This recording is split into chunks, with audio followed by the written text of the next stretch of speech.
I remember when I was banking, and I'm not saying this to boast, I'm saying this to give an example. I deliberated to be among the first people to get on that bank. Every morning, some people were driving. I used to sit on border borders, those bikes. Some of you who don't know border borders and you're across the world, in Uganda we have bikes, they call them border borders. They carry passengers. You didn't have a car. And I remember those days it would rain from about 4 a.m. And I have to either get an umbrella or a jacket, sit on that cold and sit on a border. 8 kilometers, 7 kilometers to your workplace. You reach dripping, cold, and you're at the bank waiting for the manager to open the door. Because that's how I understand life.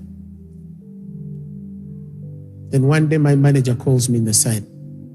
After 1 year of work, he says, I want to make you supervisor. See? I asked him, why? Because you are available. Every morning I've seen you come early. He handed me the bank keys. They entrusted me with the codes. They started to entrust me with the back office and the safe and what? Diligence, right? Now, that responsibility of opening the bank every morning, somebody think, well, I don't need to open the bank as long as I do my work. And there will never be promotion. Listen to this. There will never be promotion on a man who doesn't understand the power of bestirring themselves, of advantaging and advancing themselves, adding on what they can do to be better of a version of themselves every day. Don't expect promotion, not in the world of men or the world of spirits. There's always something that will always demand you to go the extra mile, not competing with anybody, but being a better version of yourself. How do I serve my boss better today than I did yesterday? 1 year.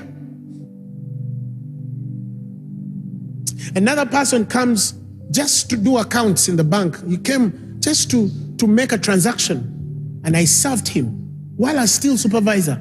He goes back to his bank, and he was a big man, and he says, I've seen a young man, the way he's serving in one bank, I think in our bank he should be a manager, not a supervisor. So a few years down the rank, I'm already a manager. And at that point, I think I was one of the youngest branch managers in the whole country. Now, I'm not boasting again. I'm trying to give you an example. Diligence. Those little small things. Have the report on time. If they need it at 10, put it on the table at 9:30. You see what I'm saying? It's those little small things. That's the character that comes out even when I'm running the ministry. That if Thursday service is supposed to start at 5 p.m., we might have some glitches of internet, things that are beyond our control. But once everything is set and you put on at 5, 0, the service is on at 5 p.m., regardless of how many people are attending. You've never had a situation, a scenario, where it's 5 p.m. and 4 choir members are away. The guitarist is not on the table. It's not on the stage. Or the guy holding the camera X is not available. Or the sound man is still on a border or somewhere in traffic, stuck for us waiting for him. You do that once, you never sit on that table again. That's just how I think. Because that's how the kingdom of God works. Now, I don't care how anointed I am. If I don't have that diligence, Phaneroo cannot grow. There's just no law to advantage the growth of the ministry when you don't have those simple disciplines. Spudazo. To be approved unto God. Some of the things you do, people will not see. But you keep doing your part. They don't need to see. They don't need to observe you. Many of the things we do, some of you don't know. And you shouldn't know. But they'll surely see your results. They'll surely see your results.